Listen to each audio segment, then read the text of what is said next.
El siglo XX, ya próximo a terminar, se caracterizó por ser aquel en que la humanidad avanzó como nunca en el conocimiento científico y en la innovación tecnológica.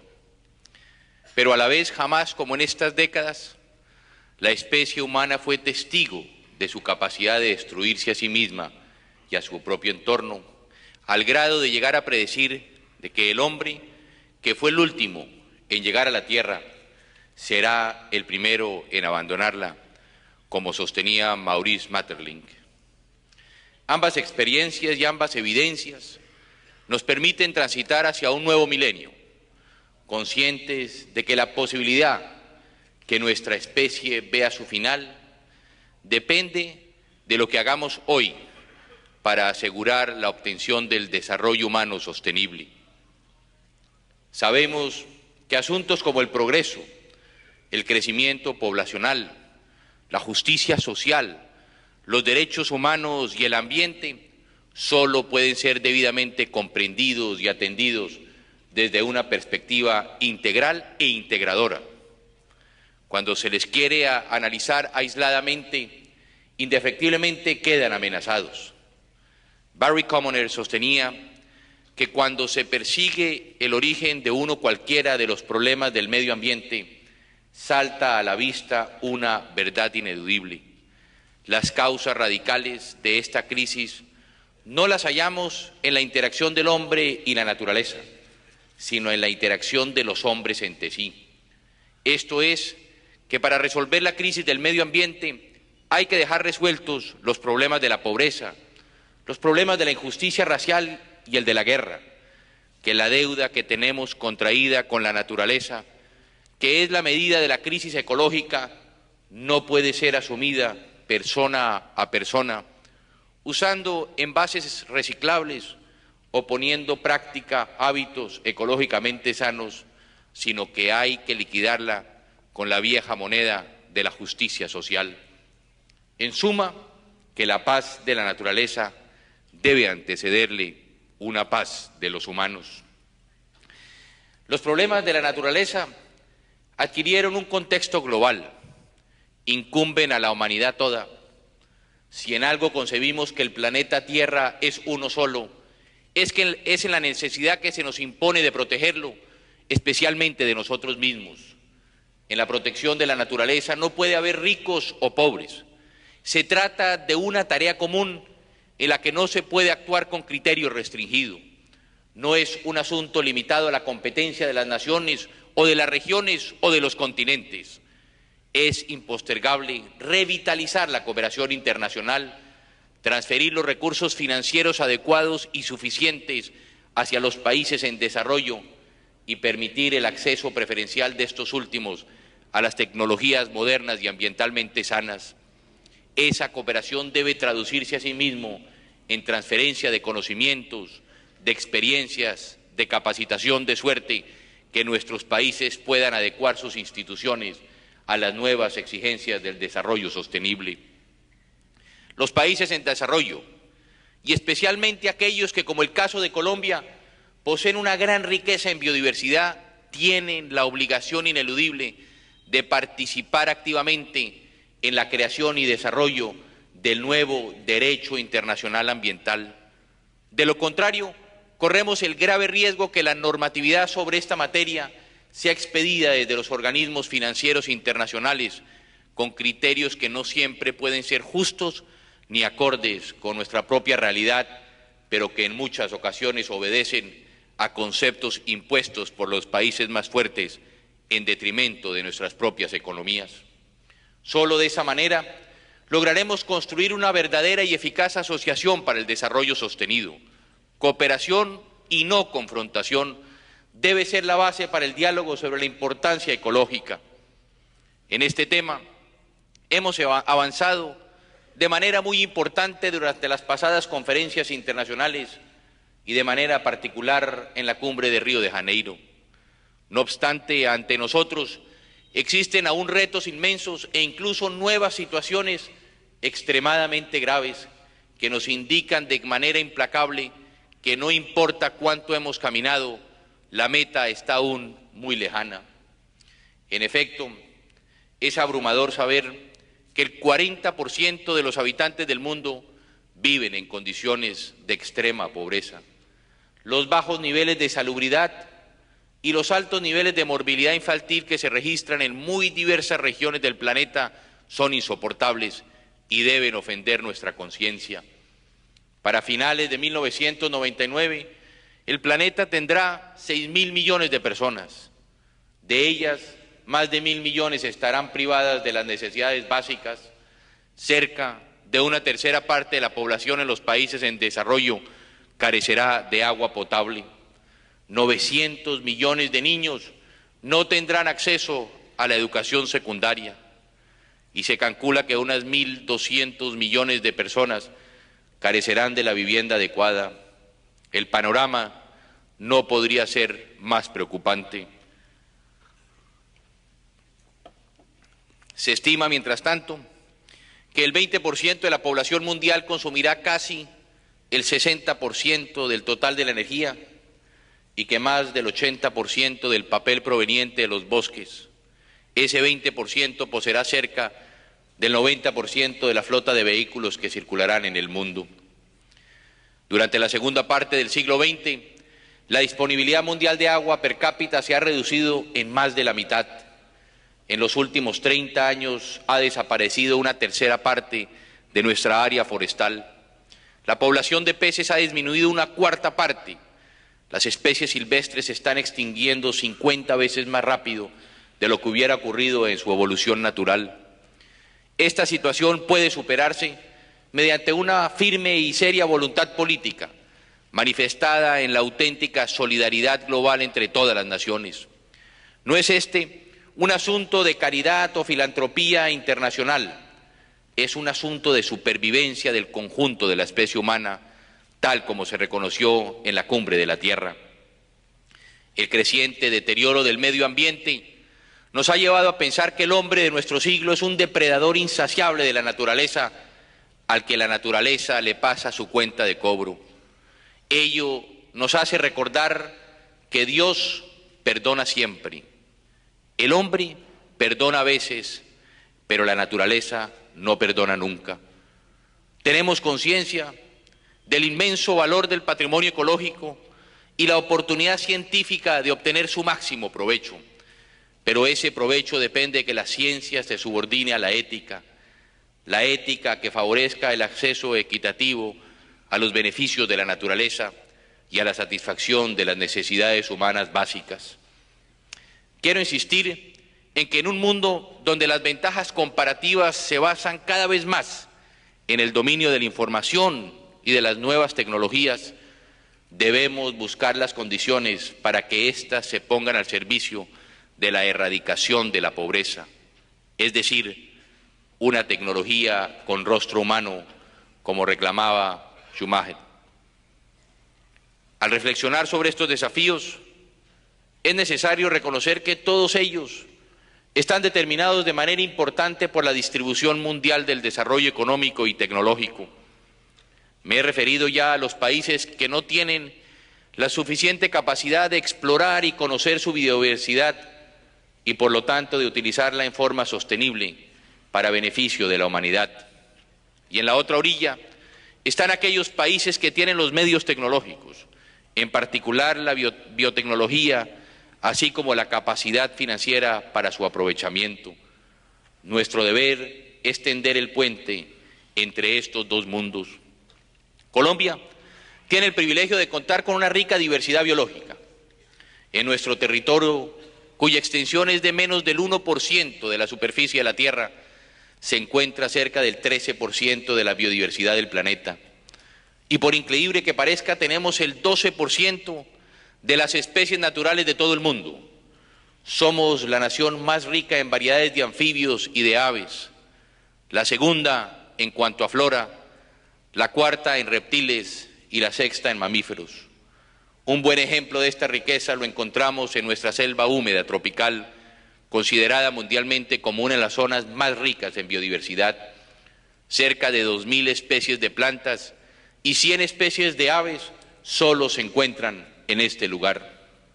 Nuestro país Está bendecido con costas en los mares Atlántico y Pacífico. Posee grandes extensiones de selva. Es dueño de imponentes montañas en sus 3 cordilleras andinas.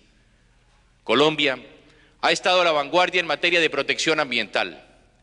En 1974, la administración del expresidente Misael Pastrana Borrero, mi padre, se diseñó y se elaboró el primer Código de los Recursos Naturales y de Protección del Medio Ambiente de toda América Latina y seguramente el primero en el mundo emitido como un texto integral.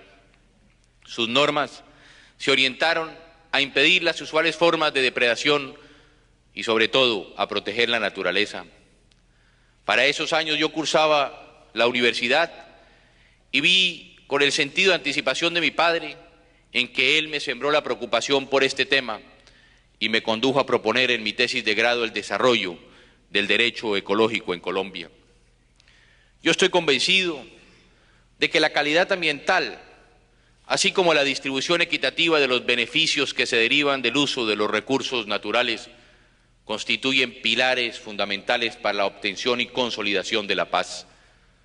Por esta razón, he incluido el tema ambiental como uno de los temas fundamentales de la Agenda para la Reconciliación Nacional. Por otra parte, nuestra situación ambiental guarda una estrecha relación con el problema mundial de las drogas. Las plantaciones de coca y de amapola existentes en Colombia socavan seriamente la productividad de nuestras tierras y agotan nuestros valiosos recursos hídricos, ello sin mencionar el grave efecto que los cultivadores de estas plantas generan en la depredación de los bosques a través de su anárquica y descontrolada ampliación de la frontera agrícola. Yo estoy liderando la erradicación de estos cultivos ilícitos, consciente, como lo debe estar la comunidad internacional, de que este no es solo un asunto de orden público, sino ante todo un problema social. Por ello, la solución de fondo que he propuesto y estoy dirigiendo privilegia un consistente plan de desarrollo alternativo que tiene como propósito ofrecer condiciones de trabajo económicamente viables y ambientalmente sustentables. A los campesinos que se dedican a esta actividad hay que tenderles la mano. Por otra parte, la utilización de precursores químicos en el procesamiento de cocaína continúa amenazando nuestro ecosistema. Se calcula, óigase bien, que aproximadamente 750.000 toneladas de estas sustancias han sido derramadas durante los últimos 14 años en las selvas colombianas. Por esto, se hace cada vez más urgente la cooperación internacional a fin de impedir el ingreso de estas materias a nuestro país. A nivel global, 174 naciones han tratado de solucionar el problema de la protección de la biodiversidad, dando su respaldo al Convenio sobre Diversidad Biológica de las Naciones Unidas, aprobado durante la Cumbre de la Tierra en el año de 1992. La razón tras este respaldo político con pocos precedentes en el área multilateral es que en este acuerdo se conjugan de manera sabia y equilibrada 3 objetivos: la conservación de la diversidad biológica, el uso sostenible de sus componentes y una justa y equitativa distribución de los beneficios que se deriven de su utilización, principalmente en relación con los países que aportan recursos biológicos.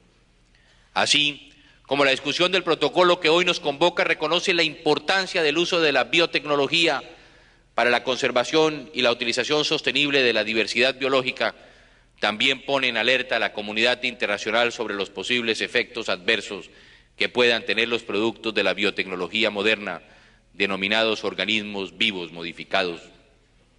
Estos nuevos organismos tienen la asombrosa particularidad de generar soluciones a los problemas de alimentación, salud y deterioro de la naturaleza, pero pueden a su vez convertirse en una pesadilla y en una amenaza para nuestro bienestar y para el equilibrio del planeta si no se manejan de forma responsable y segura. Son entonces varios los desafíos que enfrenta la revolución genética. Ella tiene que ser un factor positivo para contribuir al logro de la seguridad alimentaria en el mundo, entendida no solo como la mayor producción, sino como condición que tenga en cuenta el impacto sobre la salud humana y otros factores sociales y económicos. La obtención de semillas por medio de la biotecnología moderna no debe convertirse en un instrumento de monopolio de los mercados de control político de la producción alimentaria. Frente a las oportunidades que nos brinda la biotecnología, tenemos la enorme responsabilidad de mantener una cantidad y una calidad de reservas genéticas estratégicas. En ellas seguramente están las respuestas a las necesidades alimentarias de salud y de otra naturaleza de la población mundial, así como la posibilidad de mantener el equilibrio ecológico de nuestro planeta. Por esta razón, desde el inicio de las negociaciones, Colombia ha venido insistiendo en la necesidad de contar con un protocolo de bioseguridad que, guardando coherencia con los objetivos de la Convención, regule el comercio de los organismos que produce la biotecnología moderna, tomando en consideración el principio de precaución y el intercambio transparente de información.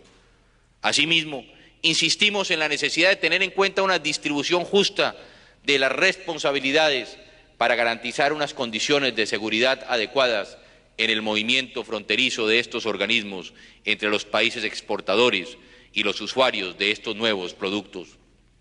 Hace cerca de 4 años, la segunda conferencia de las partes, máxima instancia de decisión del Convenio de Diversidad Biológica, dio comienzo a un proceso orientado a elaborar y consolidar un protocolo capaz de manejar los riesgos planteados por los potenciales efectos adversos de los organismos vivos modificados, productos de la biotecnología moderna, sobre el medio ambiente y la diversidad biológica.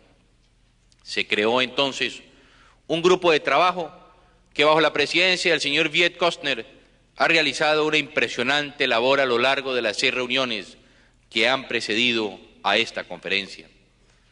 La conferencia extraordinaria de las partes, que hoy comienza, recibe el resultado de las deliberaciones de la 6ª reunión de este grupo de trabajo, el cual es el resultado de un enorme esfuerzo humano, técnico y financiero de todos los países involucrados y de extenuantes jornadas de trabajo, en las cuales todos ustedes han hecho una gran demostración de voluntad por llegar a un acuerdo de consenso.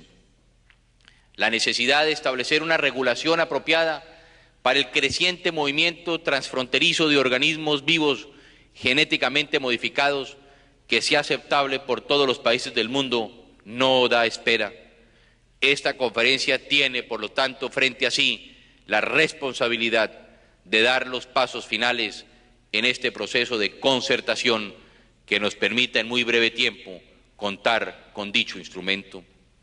Es urgente avanzar en la búsqueda de la concertación para enfrentar con responsabilidad temas implicados en la protección de la biodiversidad, tales como la seguridad alimentaria mundial, la salud de millones de habitantes del planeta, la garantía de supervivencia de la diversidad cultural de nuestros pueblos y sus sistemas tradicionales de producción, y el futuro socioeconómico equitativo, tanto del mundo industrializado como el de las naciones en desarrollo. No puedo terminar estas palabras, señor presidente, sin expresar el profundo agradecimiento del pueblo colombiano y de mi gobierno por la generosa ayuda que hemos recibido de muchos de los países y organizaciones aquí presentes para enfrentar la dolorosa tragedia que ha afectado a nuestro país en fechas recientes a raíz del terremoto que afectó la zona del eje cafetero. Gracias por su apoyo y por su solidaridad, de la cual continuaremos necesitando en el futuro. Ustedes pueden tener la seguridad de que en mi país continuará la labor de promover la plena participación de todos los países aquí representados para que esta conferencia pueda llegar a feliz término con la adopción de un protocolo de bioseguridad que pueda entrar en vigor lo antes posible y que demuestre de manera práctica cómo, a través del Convenio sobre la Diversidad Biológica, la comunidad internacional está dando pasos para corresponder al deber que nos demandan los ciudadanos del mundo a las puertas del nuevo milenio. En sus manos está el futuro de este instrumento. Éxitos en sus deliberaciones y muchas gracias.